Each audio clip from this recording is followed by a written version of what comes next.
Le 6 mai prochain, Charles III sera couronné roi d'Angleterre devant plus de 2,000 convives, dont de nombreux souverains et chefs d'État.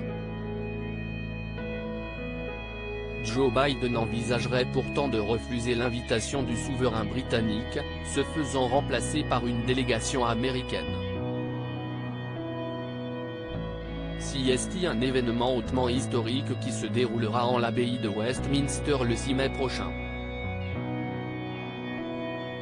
Pour la première fois depuis plus de 70 ans, le Royaume-Uni s'apprête en effet à couronner un nouveau roi. Monté sur le trône le 8 septembre dernier suite au décès de sa mère Élisabeth II, Charles III va donc être sacré devant les caméras du monde entier, mais pas seulement. Plus de 2000 personnes sont attendues au sein de Westminster, contre plus de 7,000 le 2 juin 1953 pour celui de la reine. Reste à savoir précisément qui sera présent sur le banc de l'abbaye. Le doute subsiste encore, même au sein de la famille royale elle-même, si le prince Andrew sera bien présent malgré sa mise en retrait. Le prince Harry et son épouse Meghan Markle n'ont toujours pas officiellement répondu à l'invitation. Une décision politique?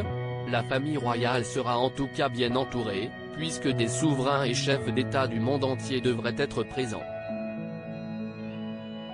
Emmanuel et Brigitte Macron, déjà à Londres pour les funérailles de la reine Elisabeth II en septembre dernier, seront évidemment de la partie. Tout comme les trois présidents de l'Union européenne, Ursula von der Leyen, Roberta Metsola et Charles Michel.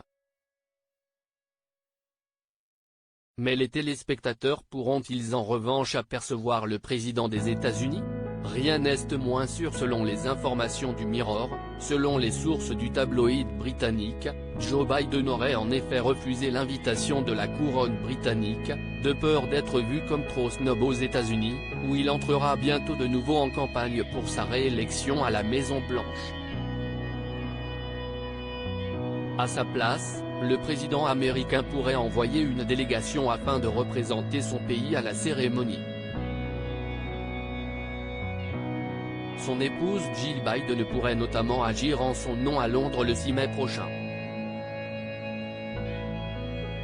Un coup dur pour les relations entre deux hommes qui avaient semblé très bien s'entendre lors de leur précédente rencontre.